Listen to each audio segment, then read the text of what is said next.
Okay, how's that? Can you hear me now? Yes. Yeah. So, hello everyone. Welcome to the Wind Voices series for 2021.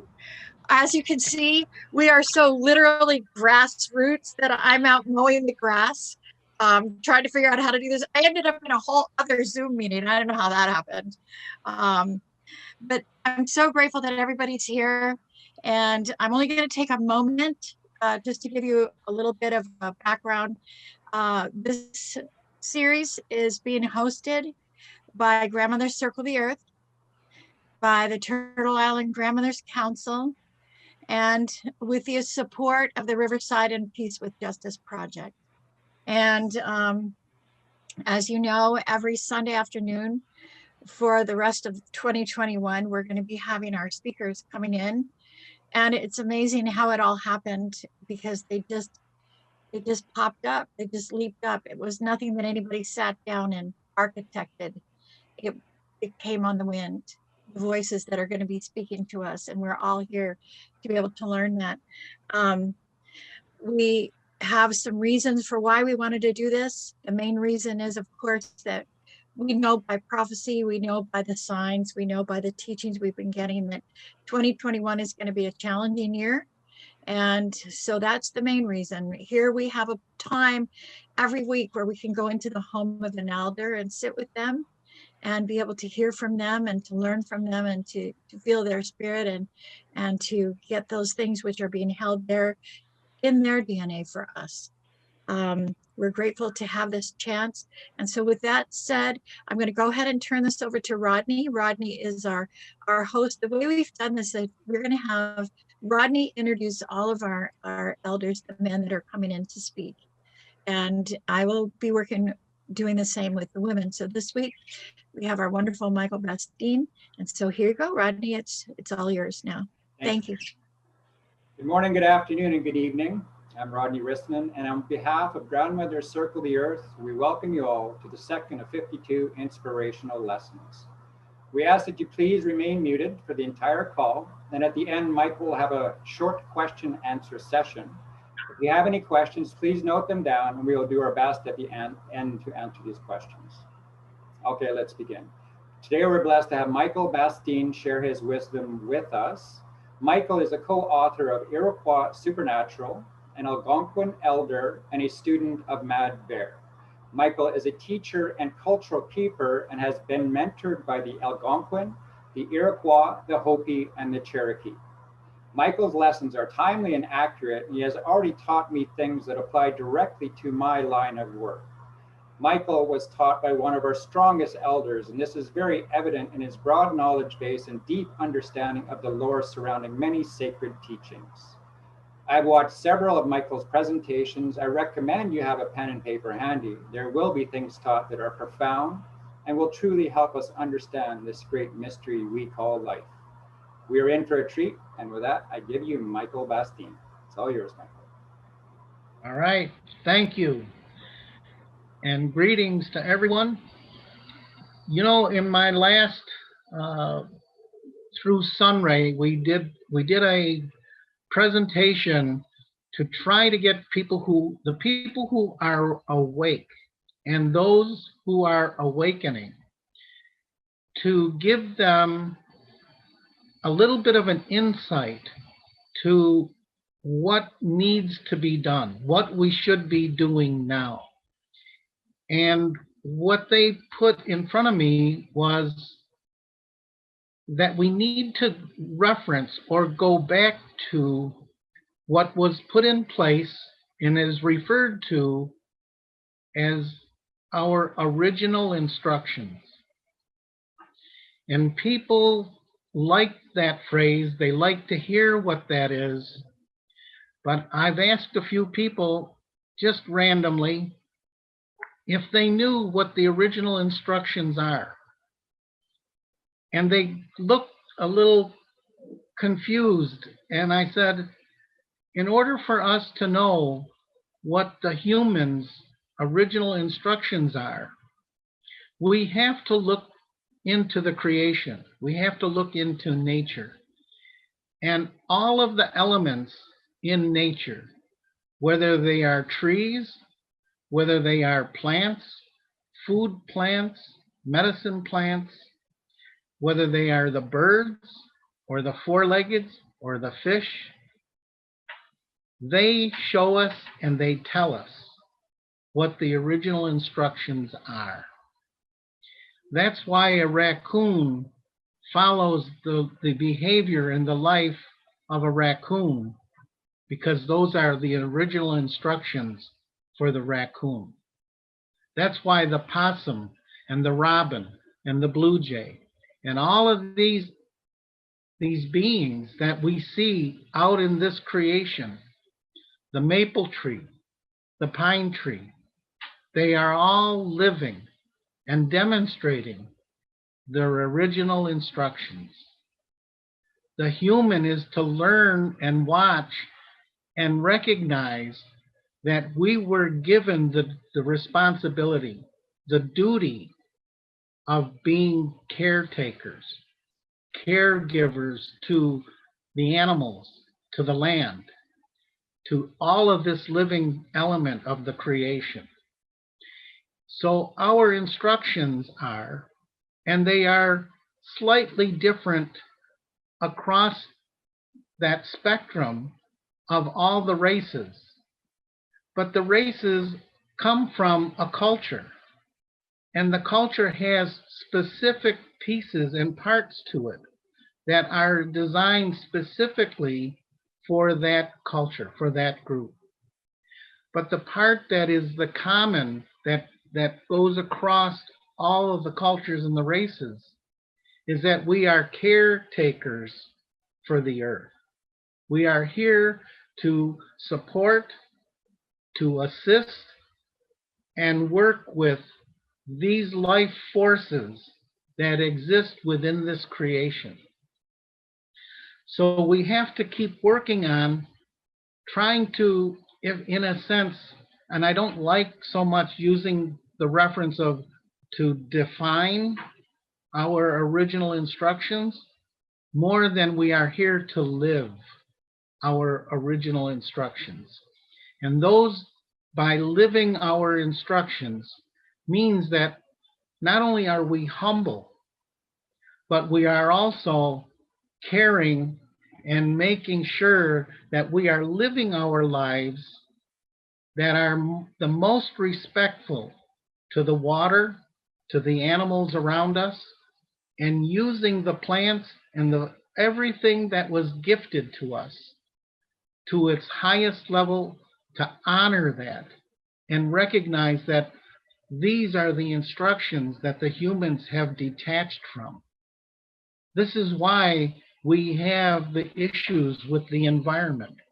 This is why we have problems with the health, because the earth is not healthy, because it was more important for this system to think that it owns and controls and uses the earth as its resource for wealth.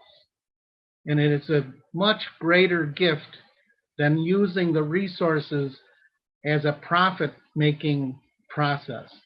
And this is where it starts to separate, and the humans now detach from understanding how to help creation, help nature stay healthy through our choices, through our behavior. And then it ripples out, and we see the effects that it's having on those that live in the water, the ones that fly and live in the air. Everything that we see now, we start to recognize that there's been some major impact on those lives, and they're not healthy anymore. And because of this situation, it's our responsibility and it's our duty to help everyone, not just what we will hear and they will say, well, being caretakers of the earth, that's the Native Americans, that's their responsibility. No, that's every human being's responsibility. And we share that, and we will assist where we're needed to help people understand that. the human's goal, the human's purpose is to care for the earth, and the earth in return gives everything to us that we need to live every day, and everything to the humans. In fact, one of the situations that I used for an analogy, I said, how long would the earth, and how good would the earth be with no humans on it? And I said, the earth would be very good. It would be fine. And then you ask, how long, or how would the human survive without the earth?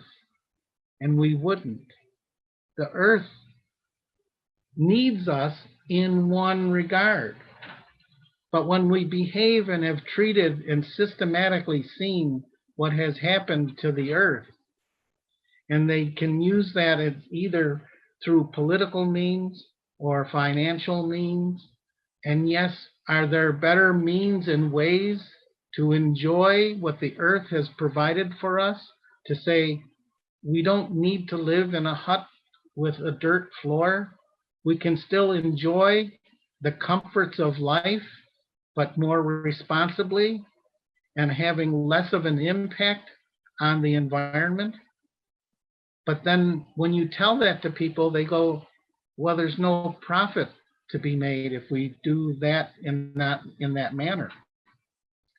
So in the juncture of history, there were several points in times when people had come forward with different technologies that said, we can enjoy these comforts of life, and it's good for the earth, and it's good for the human.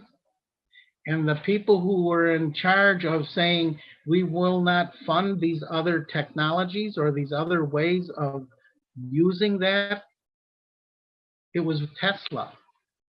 And Westinghouse and Edison and the other one said, well, where do you put the meter?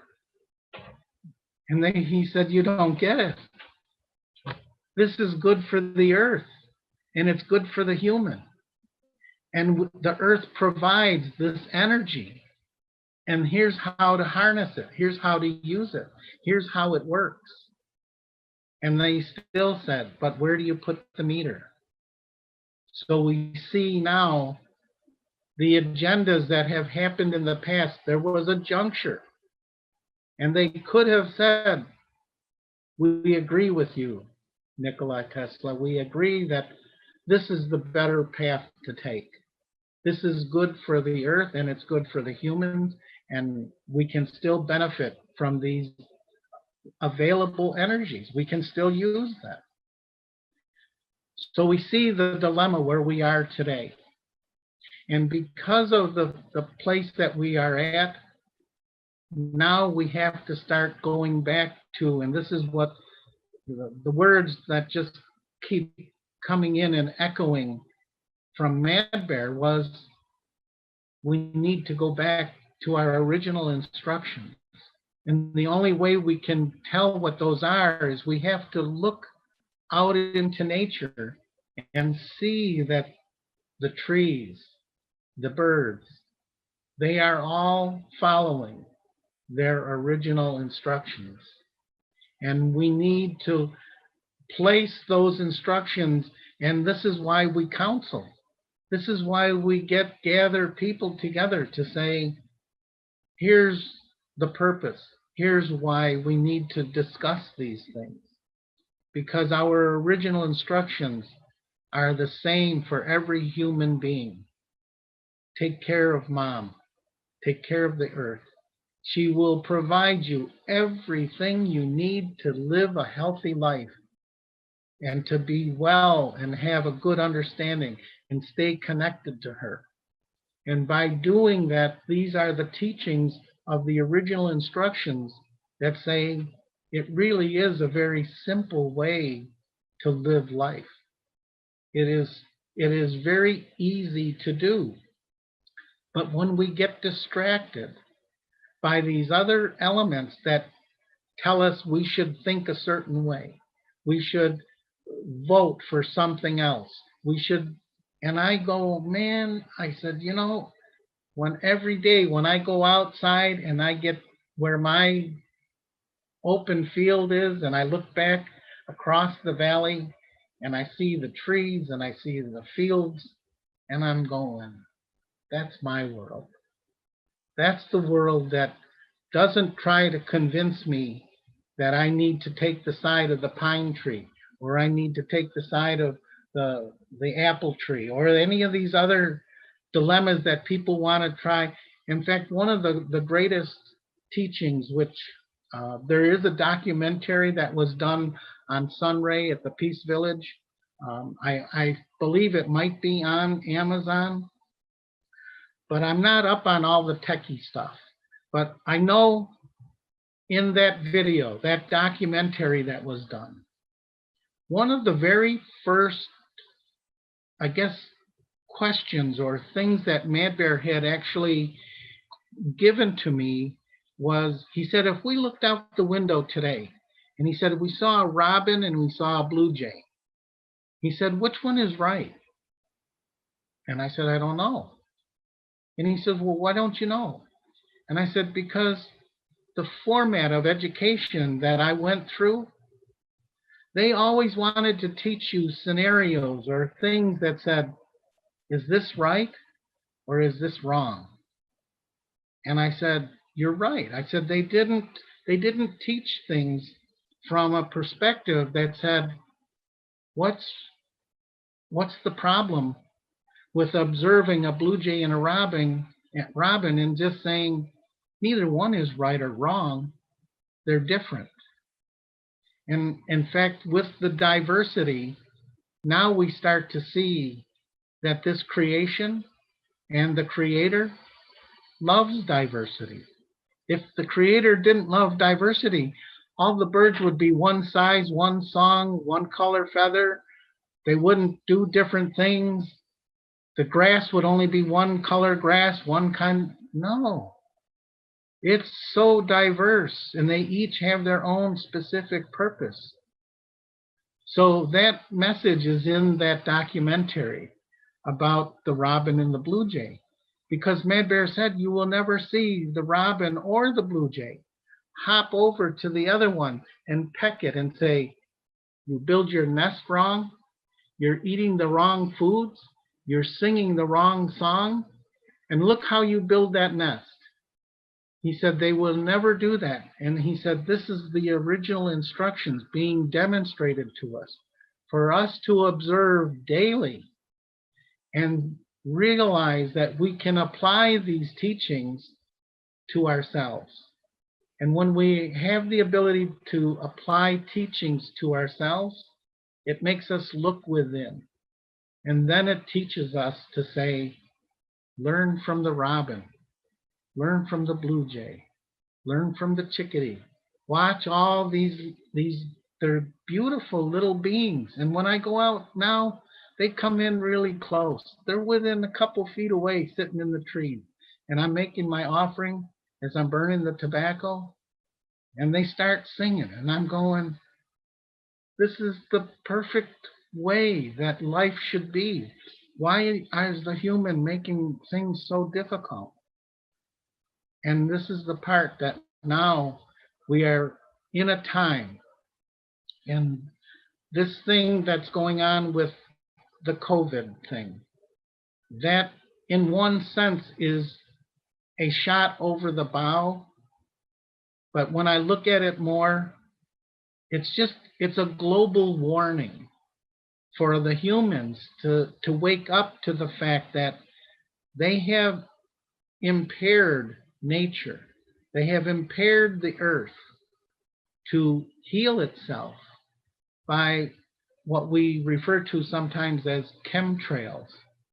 We see the spraying in the skies, and those trails that remain in the sky for hours and sometimes a whole day, but it's usually 4 or 5 hours that you start to see it takes that long to dissipate. They are intentionally breaking barriers down between the plants, the animals, the insects, the humans.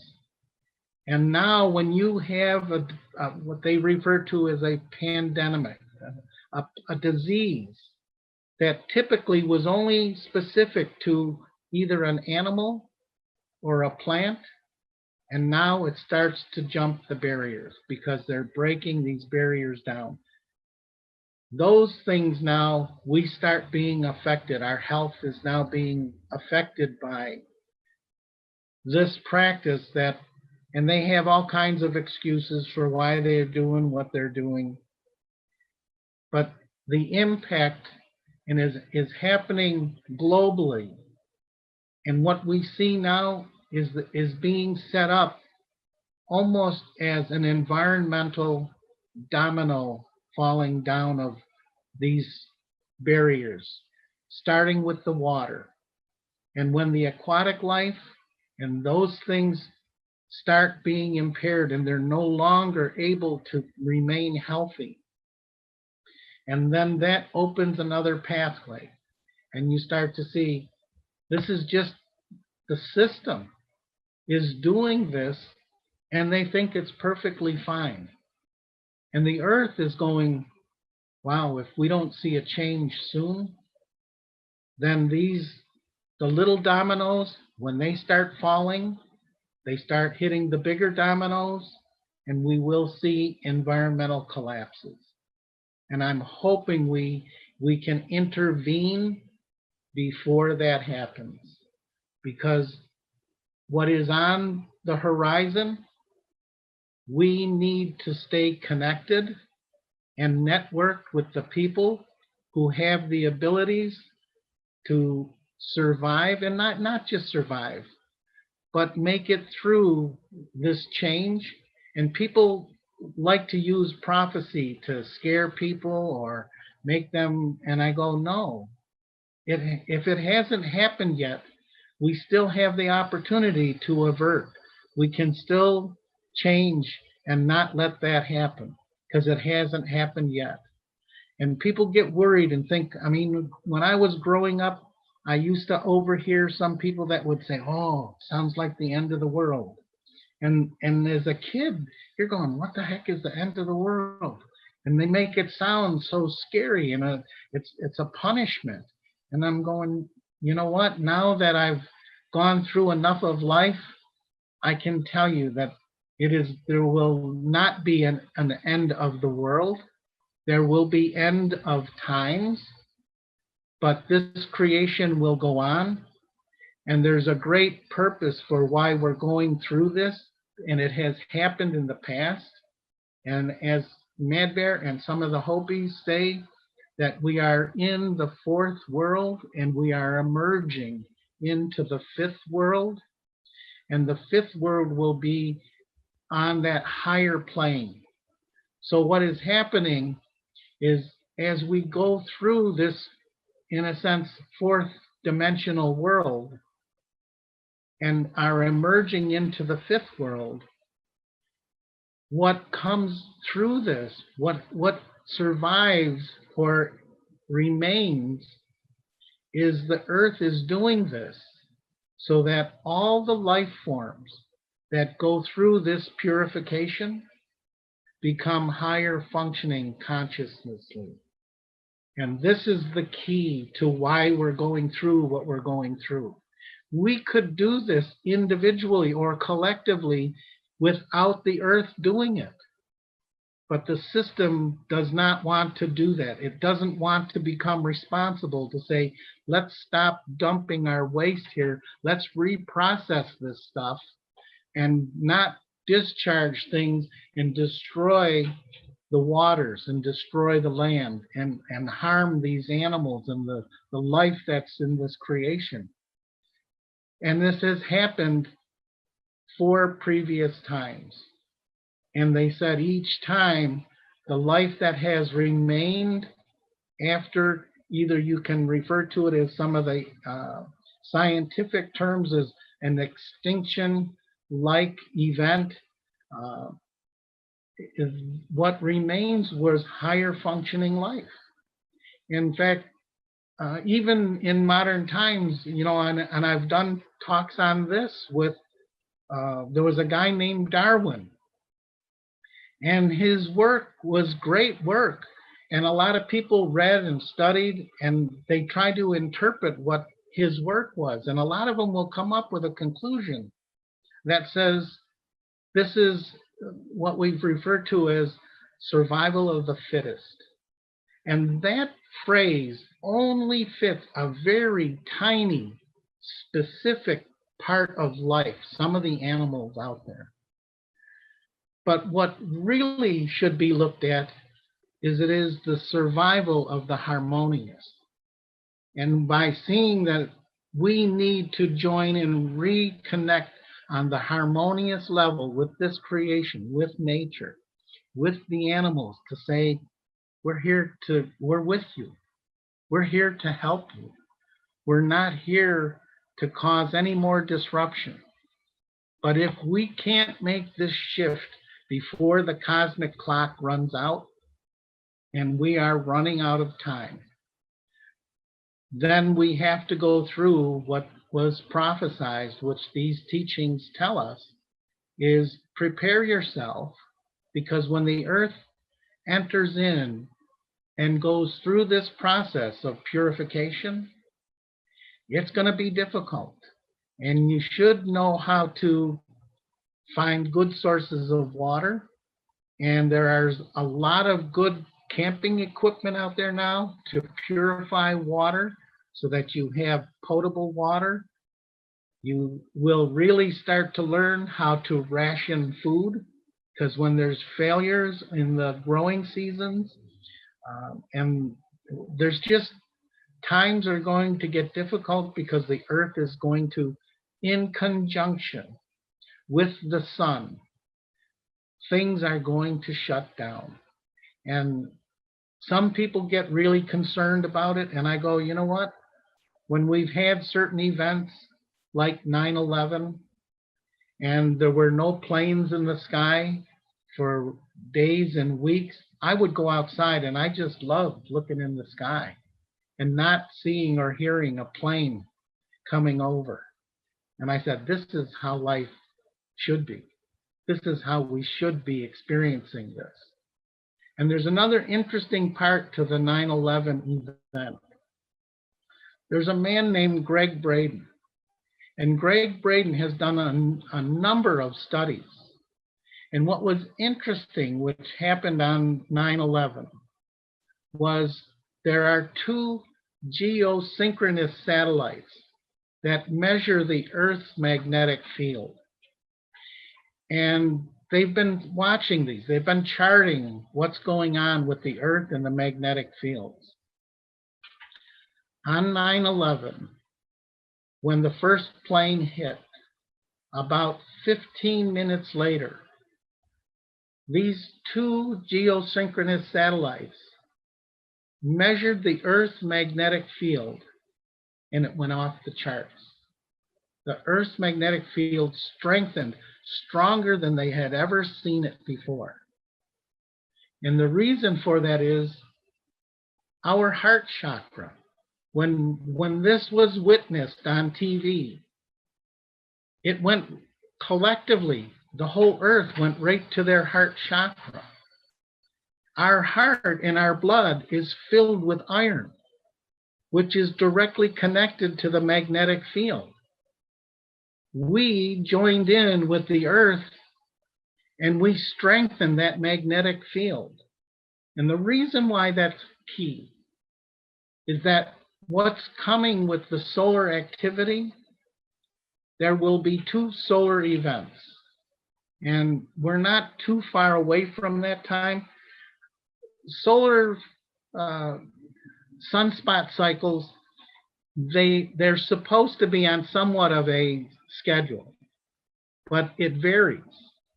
And I believe it varies with how the earth is responding to the sun and their interaction of their communication. And it says, okay, yep, it's good time for the sun to go into its solar sunspot cycle.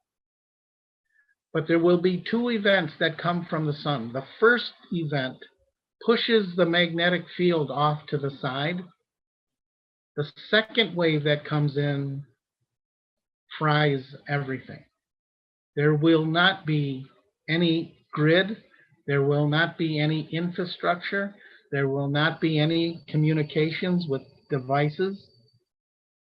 And it shuts everything down on the electromagnetic field area. What the humans can do, and if we are aware enough, collectively, we can do what they did, what the Earth and the humans did on 9/11, and we can go into our heart chakra, and we can reconnect to the magnetic fields and strengthen them, so we can exist or try to survive. But you know, I guess if we can do that, that's a great thing. But if we can't, it's still okay, because I don't need electricity to find food. I don't need electricity to find water. I don't need electricity. It's convenient. Yes, I will give it, it is convenient. And it sure does make life easier in a lot of parts of what we do, because we're so used to it and we take it for granted. But I'll tell you, one of the things that I've done over the years is every time I get into the shower, I thank that water for being there. I thank all of the components that brought the water there, because we need the pump, we need the pipes, we need the plumbing, we need those things, the hot water tank to make the water warm. But I thank all of those things every shower I take. And now I start to look, wow, there's more that I need to be grateful for. We take so many things for granted. Go to the fridge, it's full of food, it's cold. Yeah, boy, those are nice conveniences. But I'm also knowing that there is a time when those things are no longer available. And it won't be for, I don't want to say forever, but it could be for an extended time. That's what we're preparing the people to get ready for. To say, reconnect, network with people who you trust. This is the hardest thing to find in the times we are in, to find people who you can trust. I have even had, in the last few years, people who were a part of that Mad Bear era, and they would call me and say, Mike, I need help. And then I end up getting taken for $5,000 or $6,000. And I'm going, how the heck can you operate like this? Using that connection. And I said, what I'm finding is it's getting harder and harder to find people to trust. And the only way you do that is it takes time. And when you find the core group of people who you can trust, man, once they have your back, you have their back. That's the best way life can be lived. And you know that this is what we need to do so that we can get through the challenging times that are coming. So not for people to be fearful, and actually to be grateful for this purification, because what comes out of it, and yes, there are a few details in there that we can go into, but I don't like to do that, because I want people just to know how to protect yourself and then help others protect themselves for the events that are coming, for the changes that are going to be so difficult from time to time, but we can do that. And so that's why I'm saying there were a few precursor things that have been put out there that will be the warning sign to say, wow, we're going to be into this solar cycle, which the last time I checked, it looked as if it would be 2023. But I noticed my son's been telling me there's a number of other events that are coming up. Some are, the most recent one was the conjunction with Saturn and Jupiter. But those were also warnings that said, you will see things in the sky. There will be people who have studied the stars and the skies for their life. And they will be able to tell you, this is what the stars are telling us. Ted Williams used to say, he goes, when I would go out at night, he said, I would thank all of them for the places that they were. He said, the placement of the stars are here for us to understand, and they will communicate. They will give us information. So from the stars to the blue jays, to the robins, to all of these things, these all tie into the human's original instructions that say, now I get it. You can't write it in a book to say, here, I'm going to give you the definition of original instructions. The animals don't need to read that book. They already know. If you're a possum, they know how to live like a possum. They know this is the way their life is and should be. And we should thank them and be grateful that they are still following their original instructions. So it's up to the humans now to share information like this, to say, here's where we're at. This is what we need to do. And make sure the people who you are making an alliance with, that you are networking with, that you learn how that someone, and I would do workshops down in Ohio, and I've been doing them for 25 years. And I said to them, I go, you know, if things happened where we were stranded here, if we couldn't leave here, just the audience that we have here, there is enough for us to make it through if this would be the time that we have to make it through this purification. Each one of you has a special gift, and some of you have more than one. Many of us have more than one. We need those people, and we will network with them. And then those are the people, and they're 8 hours away from where I am, but they know by giving them this information, they live in the surrounding areas from where we would hold the gathering. I said, now you people know. These are the ones who you can trust. They've been in attendance for 20-some years. And I said, this is how you get to know these are the people we need to network. And you look beyond whatever little differences you may have so that you can continue using the network to say, here's what I'm bringing to the table. Here's what I can help you with. I'm really good at organizing or using the logistics to say, here's a staging area. Here's where we're going to clean the animals. Here's where we're going to do these things here.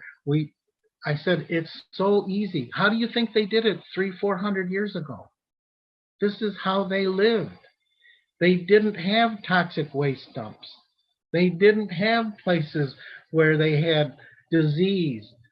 This is why they honored, they knew, here's how the people who, in fact, having an oral history and hearing things that Mad Bear would talk about. And he never said these words, but you can deduct this from the teachings, from the conversations. They didn't pick the village idiot to carry on the history. They told it to people who could retell it accurately and use the teachings of the history of saying, here's our oral teachings. And it is very important that whoever holds these teachings can give it back to whoever needs to hear it accurately, because these are the keys to how we lived our lives. And if you watch, in fact, I see in the background behind Rodney here, there's a wolf. And this is the wolf for so many years I was attracted to. And I really never knew why, because I'm Bear Clan. But events came through, and the wolf, again, is another example to say there's an alpha male, an alpha female. They oversee the pack. They teach the young teenagers and the young ones. Here's how life is lived. We survive at a much better level when we are a healthy pack. That's the community. You need to have leaders. You need to have people who don't designate themselves as leaders, not like what's going on in the political world. Those are not leaders. Those are elected officials. Elected officials are not, that's not leadership. What I understand to define what a leader is, someone who has been humbled, whether it's certain experiences in life or they have just learned that humility is the key to understanding the difficulties of the other humans and taking that into consideration to say they not only understand, but they're spiritual. They have a great regard for the other life that's out there, and they connect to that, and they connect to the earth. Those are the people who make the best leaders because they take into consideration, yes, is it going to be difficult? Do I have to make some hard decision? Absolutely. But it's for the good of all life, not just for a few individuals. And usually that's how I wrap up when I'm making my offerings every day, that I make that offering that say, this final part of my smoke in the pipe is for the highest good of all life. And when you send that out, that makes me feel good. Those little birds, when they come in during that time, they just make me feel so good inside. And I'm just going, how can just a little chickadee sit there and sing his song, make you feel so good? And I said, that's powerful medicine. And they're one of the tiniest little birds out there. And yet they're the most powerful. So again, these are the connections. These are the things that we need to get in place to share with each other, to say, here is what we're really working on. Here's what we need to pay attention to. So when we get a group of people who we start networking and have them network with their groups, someone's going to know some great things about how to grow plants. Some are going to tell you things how to use certain plants. And when you start to bring all of these people together, then there will be someone who says, you know, I know how to dissect a deer. I know how to take this apart and use all the elements that the deer has given us, not just for meat. The horns, the bones, they're parts of the medicine in there. There's things that we use those for. So again, we start to see that all of this stays connected. And we have people who say, yeah, this is how we've done things in the past. And if we don't have it currently, we can ask for the assistance from the elders, from the ancestors, from those who have been here and have gone on and still hold a great passion, a great love for this life and for the earth and for the humans that are here. Because they want us. This cosmos wants us to do good. It wants us to do well. And yet the systems that we're dealing with want to distract us to the point where we're going, how can we do well when this system gets in the way and does these things that are harmful to the environment and to the animals, and yet they think it's quite all right. So these are the points that we need to keep every day. This is why it doesn't ever slip my mind, and I'm always grateful and I'm asking for, because there's another part of that where I'm grateful for this life, for this gift that was given to me, and then the life force that was put in here. Some people might call it a spirit, but I'm grateful for how that came to be, how that was put together. And I said, because if I'm not grateful for all the blessings and the insights that have been bestowed upon me, I'm going to lose them. And if I don't use them correctly, I'm going to lose them. So I'm humbled by all of these teachings. And I just am so grateful to say to this creation, thank you, miigwech, Yahweh. However many ways you can say thank you and be grateful that it has given you this opportunity at the time that we are in right now to say we are going to put these things not just into practice, we're going to live it. I'm going to live this every single day. And I thank my guides and the angels and the protectors and all of those beings. I thank them for every step and breath that I take because they're watching over me. And they're giving me the assistance when I need it. And not just the assistance through that part of life. They're assisting me on the etherical levels also, on the levels of saying, these are insights. If you're ready, you will find them and they will stick with you and they're yours to take on and share with others. And those insights are where the greatest teachings are. So by even watching some of the little birds and their little behaviors, those are some of the greatest teachings that we can pick up from and connect with and say, wow, how do they do it? They didn't have to read the book. They didn't have to look and research on the internet. They didn't have to Google anything. They're freaking doing it every day, and they hand it to the next generation and say, here, it didn't cost me anything. And if you want to survive and have this happy song, here it is. It's all yours. Enjoy it and share it with all the rest. That's why I'm saying survival of the fittest. That's a human concept of the way they see things. Survival of the harmonious. That's what the humans should be following. That we share these things in a harmonious way that says, this is how life should be lived. And enjoy that. And if you want to go do your own little personal thing somewhere, that's fine.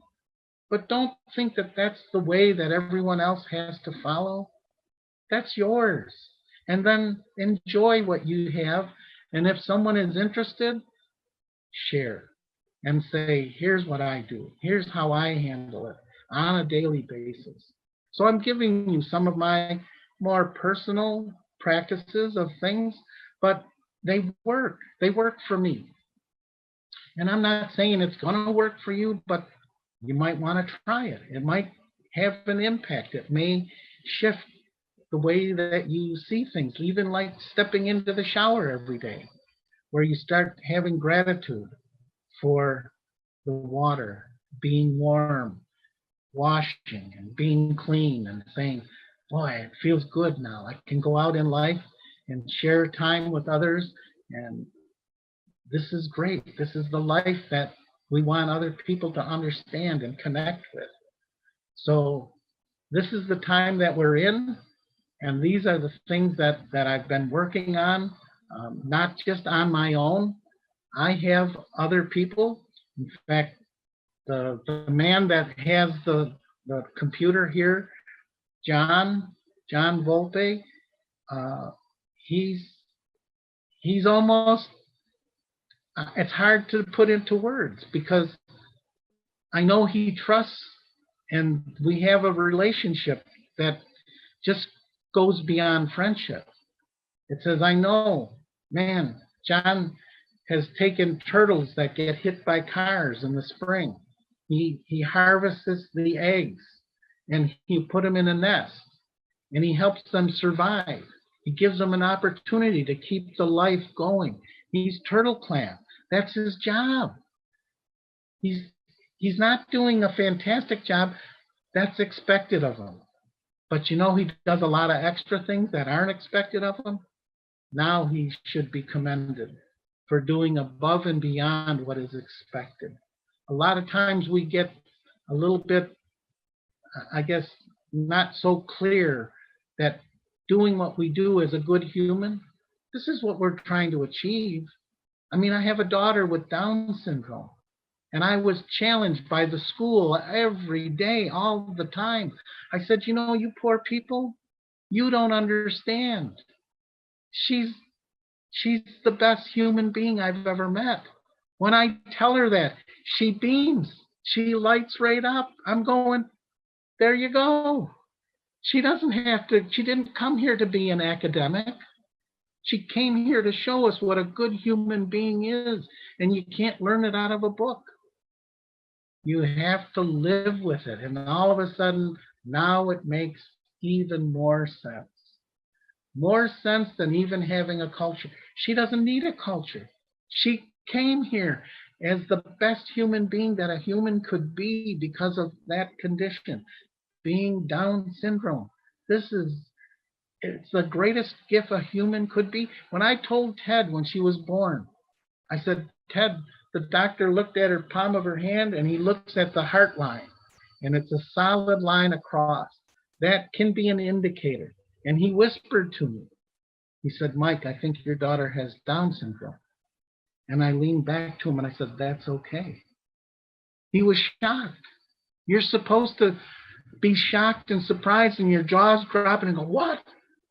No, that's okay. And then when I told Ted, he said, man, she's going to be the greatest teacher you've ever met. And she is. She's 22. She's still the most awesome human being that I've ever met. And she's a good human, which I would use this to talk to the people, the special ed committee. These are all people with what they call high level education. I said, but you're some of the biggest jerks in the world. She's one of the greatest humans. And I said, she doesn't have a degree. She's only 5 years old. And she outshines everybody in this room because she's got lessons and teachings from her heart. And I said, this is the greatest experience that a human being can have.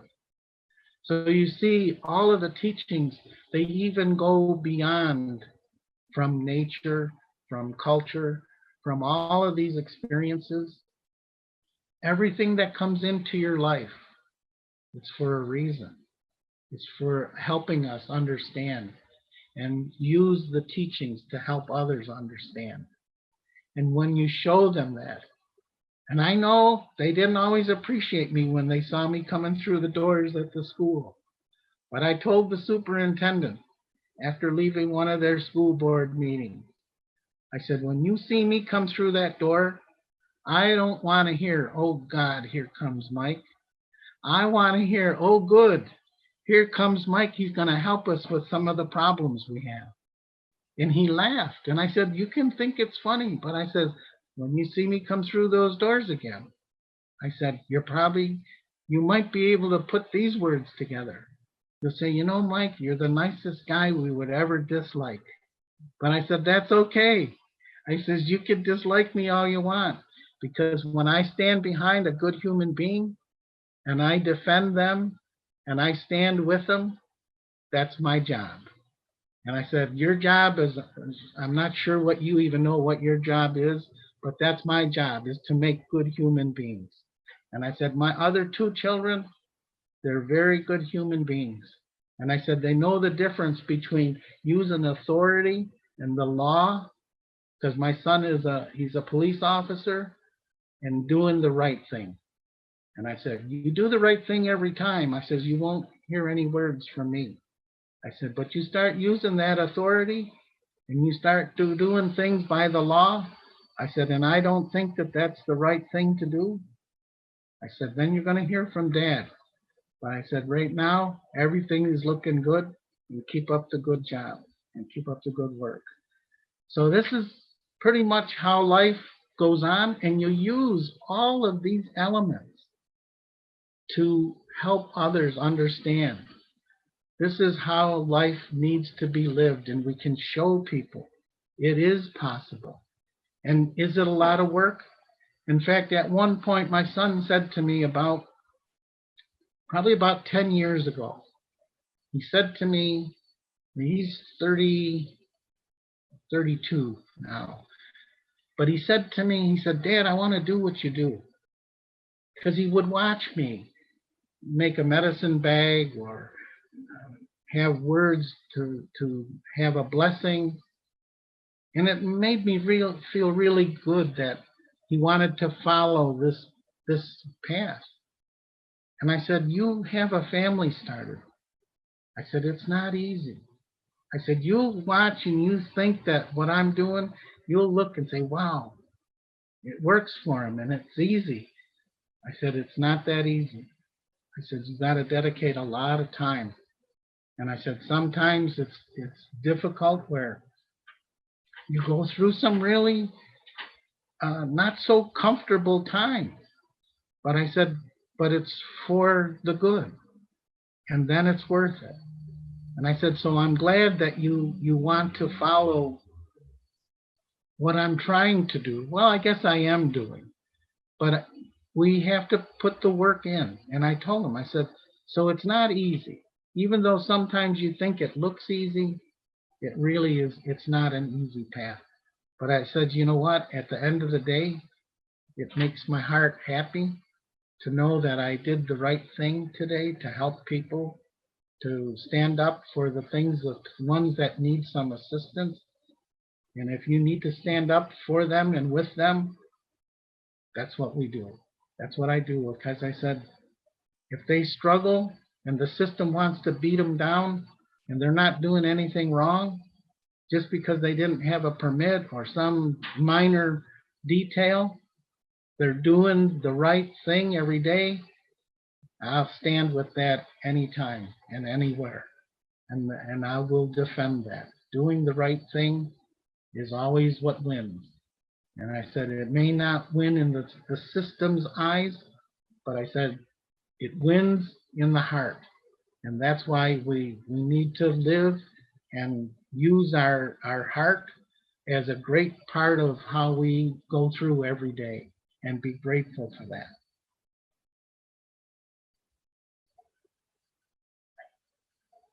Sorry for that little bit of a delay there, but these are the things that once you show and you demonstrate, now the gifts will start to come your way.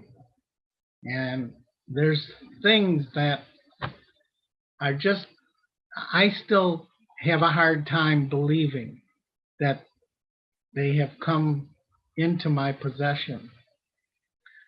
But about 25 years ago, I gave that first presentation in Ohio. And one of the attendees, he was Native, and he said, I knew Mad Bear and I knew him well. And he said, he gifted me a pipe. And he said, because he helped Mad Bear with something, the pipe was made for Mad Bear. And it's a bear in the bowl part and the long stem. And he said, when I cross, this pipe is to go to Mike. And he crossed about 8 years ago.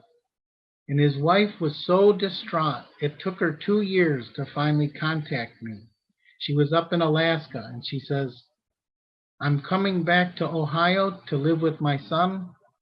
She said, my husband passed away, and he said he wants this pipe to go to you.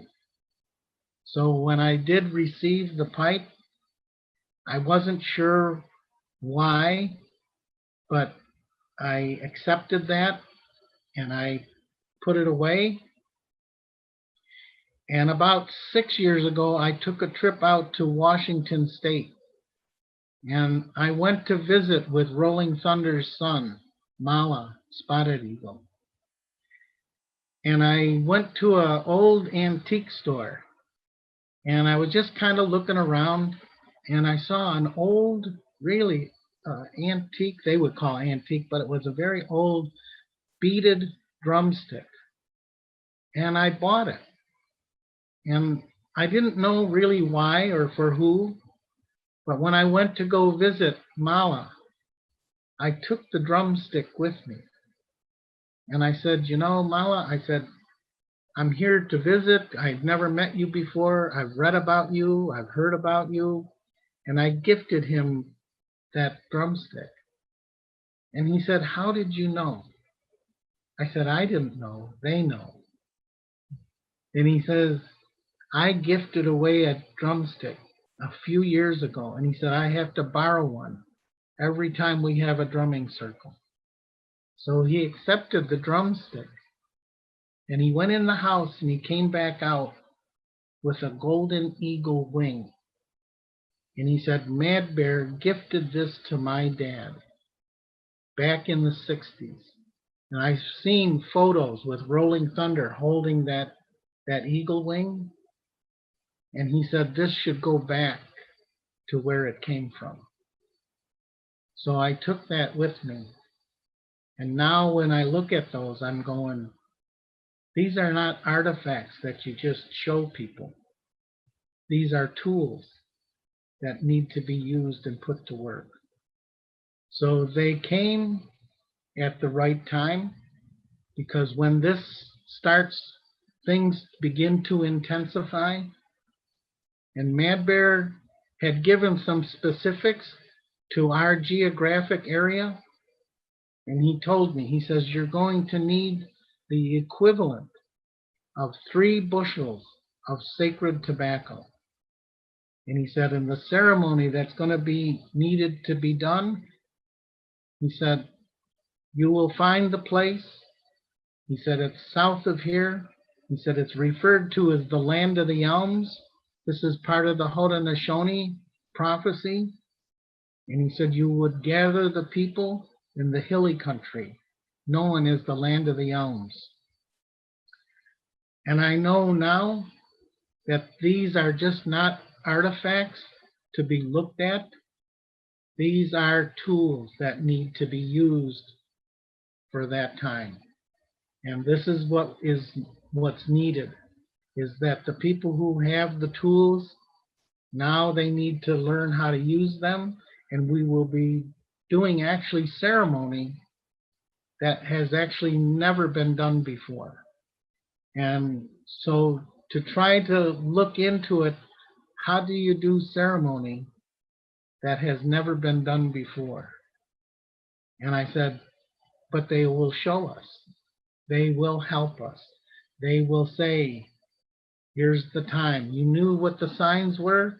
You see what's going on. You've had the time to grow this tobacco. Now it's time to do the ceremony. And it really is something that at first I wasn't sure, but as we go through time, it's getting to that point where I don't feel unsure. And I know that when that time is right, I can sit down with that pipe and that wing, and I'll have others join me, and they will know what to do also, and we will do that ceremony. And it's to get us through the tougher parts of this purification. But I said, I'm ready. But I said, right now, I'd like to prepare myself a little bit more. And I take the time to do that. And I said, now I know that I'll be ready when the time calls upon us to say, step up and do your job. This is what you're here for. So I didn't check the time. I don't know how close we are, but you still have 25 minutes, Michael. All right. And this is the part, though, that when we see that we've come to a place where I've given out some information, and what I would like to do is, even if there are some questions now, if people want to interject and they want to make a comment or bring something in, I'm okay with that, because I think I've laid down enough of the framework to say, here's what we all need to work on. And here's the things that we will reference. So even knowing that the main focal part was trying to help people understand what the original instructions are, and that now we can use that to say, I feel good now knowing that this is what I need to do. This is my part. We want all of you to be a part of this. And this is the time that we are in. And this is why we bring out, not to scare people, but to let them know we need your help. And that's why we want your involvement, because you have something that you can contribute. You have something that will be a part of this, so that we don't have to struggle. And when you have enough people, then the work gets delegated around and you say, wow, it's really not that hard to do, is it? No, it's a little more work, but we know that it's not going to be a big deal. And we've had a few experiences over the years here with weather. One of the first ones, I think it was probably about 16 or 17 years ago, they had an event, and it was right around Columbus Day, and they referred to it now as the October surprise. And what happened was they had a weather front move in to Buffalo, and everyone said, all the weather forecasters said, it's going to be rain, don't worry about it, just going to get some heavy rain. Well, the temperatures dropped and they got wet snow. They got 2 feet of wet snow. And in early October, the trees were still full of the leaves, and it looked like a war zone. The branches broke, they tore down the wires. There were huge sections with no power. And I just said, you know what? Here's another test. And I grabbed my daughter, Bailey, and I said, we're just going to go see how things are going out there. And most of the stores had no power. Most of the gas stations had no power. People couldn't get gas. The few stores that had a generator, they weren't taking credit cards. They said, our systems are down. They said cash only, unless you can find a bank that has power and you can get some cash.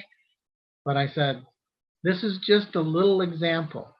And it was just saying, here's what you need to be prepared for. So when we drove around and I would see the stores were out of batteries, and I just said, you can't get gas.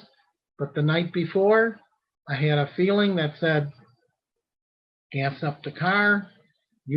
I saw the snow. I was actually at one of the universities in Buffalo giving a presentation to an anthropology department. And when I looked out towards the last class and I saw the snow coming down the way it was coming down at 3 in the afternoon, I said to the professor, I don't mean to take over your classroom, but this class is over. I said, I need to get out of the city. I said, the way that snow is building up, I said, there's already 4 inches of snow on the car. I said, no one has snow brushes in their cars. He came out, he ended the class. He helped me clear the snow off. When I got to work, all the guys where I work, there was no snow. It was just in that one area. And they said, where the heck did you come from? I said, this is happening in the city. I said, normally we get the snow out here, but that's happening up there. So it's just a good example that it helps you stay prepared, that you know these are the things that you need to do so that when things do get difficult, you're prepared. I had plenty of batteries in the drawer at home. I had plenty of lights. My power only went out for about a half a day. I have a wood stove. I said I can cook on my wood stove. I have a propane gas grill outside. I can still cook on that. I said everybody was all panicky and nervous because the restaurants were closed, they didn't have power. And I just said, it's okay. It's nice. I'm still warm. I have my wood stove. I can cook. I have plenty of food. And it was a good experience. And then they had another one just a few years after that, and they called it Snowvember. And they called it Snowvember because they got like 6 feet of snow in 2 days. And it shut everything down. So the weather is, in a sense, to me, helping prep us.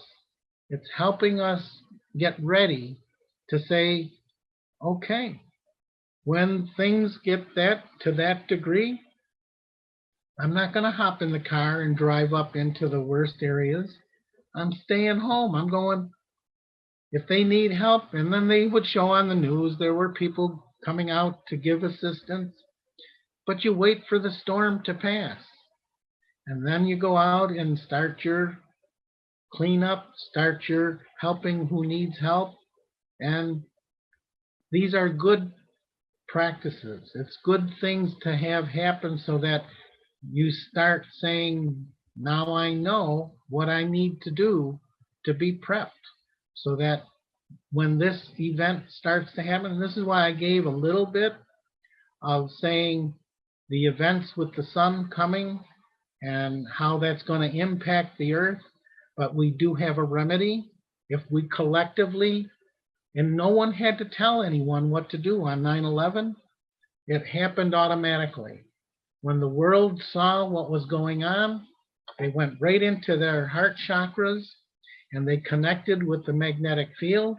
And it was proven by these satellites that both satellites said the magnetic field had strengthened and went right off the charts. And I said, so it was that easy. Then we can do this again if we need to. And if we let people know, tell this story, get this information out, now we know it's not such a big deal. We can actually do this. And it really is such an incredible experience that the humans have this power. I'm going, this is why we're here. This is the part of the experience that says we did it without anyone showing us or telling us. They just saw the events for the day, and the human automatically just went into that heart chakra and said, this is what we need to do. We need to help the other humans that are experiencing the most difficult parts. And yet at the same time, we can have the earth respond to our interactions and connecting to these forces that are here to help the humans and to be a part of how the earth functions. So again, these are the teachings that say we don't need to study, but it's good to have a little meditative time and look into things and ask for those insights and say, and there's one little part to the request that I let people know. I said, you know, I've had people come up to me years later after a workshop, and they said, you know, we went and we made our offering, and they said, we asked for whatever we needed at that time, and they said, we're still waiting. And I said, that's because when you make your request, there's a little part that I should have told you to add to that request. And I said, you notify in your request and say, when I'm ready. Because you know, we go through life every day thinking we're ready. And so put that request in there and then say, when I'm ready. Because you probably thought you were ready for that response or that answer. And you could have walked out of wherever you were, where you gave that request to. You could have walked out, and that information that you were seeking could have crossed your path as you left that area, and you weren't ready to accept or understand it. And so you could have been given that information, but you weren't ready. So I tell people now, add that little bit to your request, because when you think that you're ready, and I know most of us, we think we're ready for whatever's coming, but it's better to just say, I need that little extra, so maybe I'm not ready today. But when that message crosses my path, I want to be able to recognize it and respond to it. So this is again the parts that we've seen, that this is how we need to approach life on the daily basis. There are some days when even the morning offering, I might get a sense later in the day, and I'll do one in the evening. But, you know, people will also ask me questions like, they go, well, how often do you smudge? And I said, usually when you really feel that it's necessary, that's when you smudge. Sometimes it's a routine that you'll get into every day. But I said, it's kind of like saying, well, when do you take a drink? When you're thirsty. I said, you don't need to be told. And I said, so it's the same. All these things should be instinctual. I guess I don't like instinct so much because science likes to confuse instinct with intelligence. And I think most of the life out there has more intelligence than instinct. And they don't like to hear that because they think the humans are the only things that are intelligent. And I go, if you were so doggone intelligent, why do you make toxic waste dumps? Why do you spray those things in the atmosphere? Why are you doing these other behaviors if you're so intelligent? And I said, because that doesn't make sense. So when you show them that, even because they can provide you with a document, a piece of paper that says, see, this is my degree, this is my intelligence. And I'm going, well, if you're so doggone smart, why don't you use it? And so they get a little offended by that. But I said, then don't act the way you're acting. Become a good human. And I said, you know, you can be a good human with education. And you can also do these things that say this is the right thing to do. I don't have to impress anyone. I'm not here to make a big deal about something, but I'm just here to say this is what I've been taught and this is what I want to carry with me, because this makes more sense. Using these things in the right way. All right, I guess we're coming up on a time when we can. There's a question, Michael, if you wanted to answer it. Sure, let's take it. Sure. They're asking if you could speak about your apprenticeship with Mad Bear and his intertribal organization efforts. Well, you know, that's a really interesting question, because I have stated, and some people, they don't like it when I say this, but I said Mad Bear he was a really good friend, and I didn't really look at our relationship as a student-teacher type of thing. I helped Mad Bear around the house. I would cut wood, I would cook, I would take care of just the household duties, but doing that gave me an opportunity to observe how he interacted with life, how he responded to people who were coming in asking him for advice or for medicine or needing his assistance. And so I guess I looked more as myself, as I was kind of a poop boy.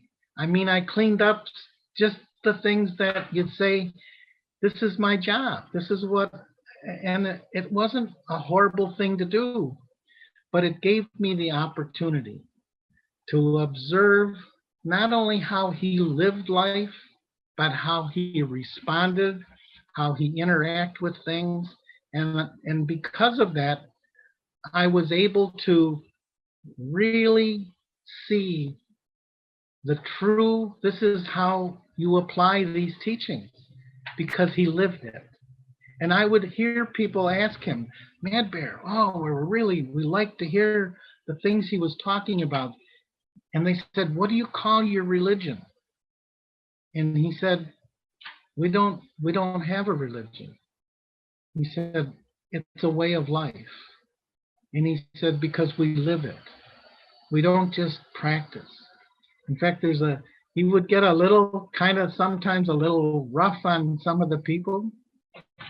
There were some ladies there that were wearing gold jewelry, and the one had a cross that she was wearing on her neck.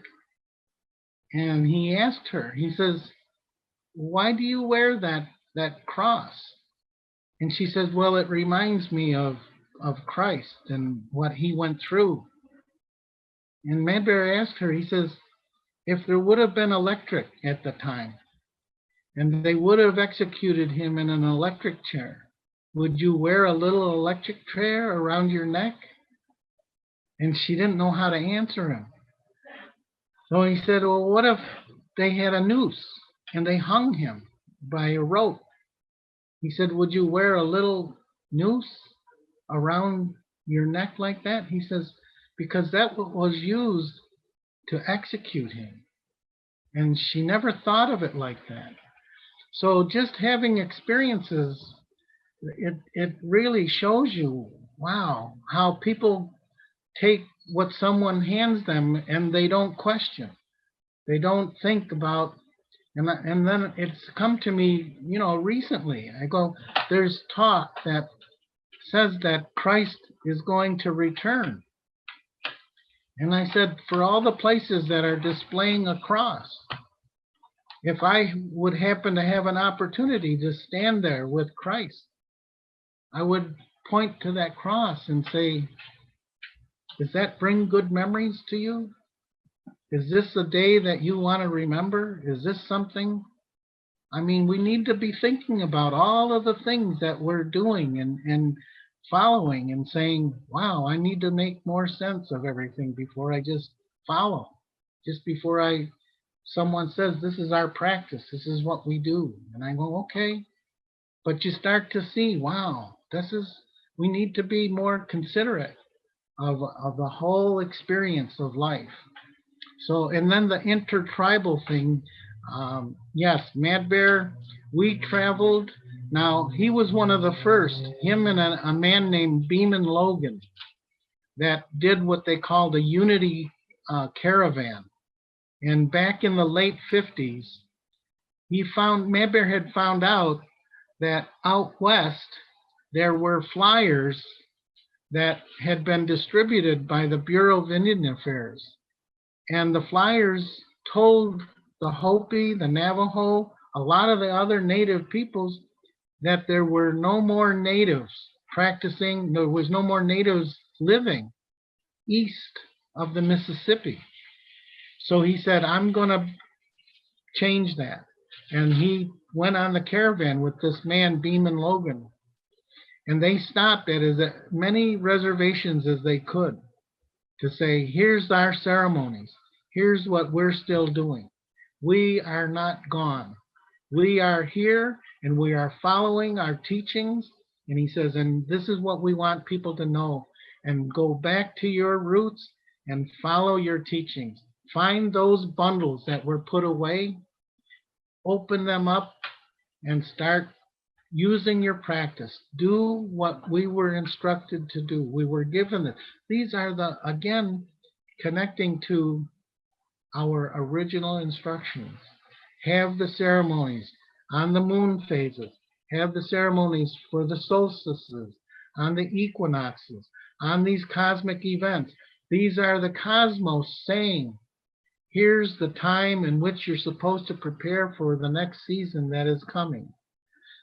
Be grateful. Share this with your people. These are the times in which we are in, and reconnect to Earth, to Mom, to grandmother, to grandfather. Here's our ceremonies. We are acknowledging that we are a part of this great harmonious experience of life. We want to share this with everybody who has interest. So again, this is the part of life that says we can do this. It's not beyond our capabilities. Not only does our DNA want to do this, but the ancestors are cheering us on. And they're saying, yes, you found those things, those insights. Because one part of when I'm offering my tobacco in that bowl, and I offer to all my relations, the ancestors, and the ancient ones, and I thank them for all of the insights and the teachings of this life and beyond, because they gave us all of these things and said, do the practice. It's not that hard.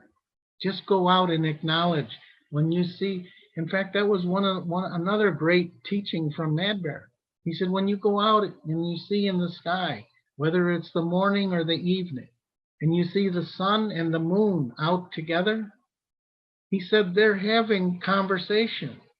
They're conversing about what are the humans really doing down there on Earth.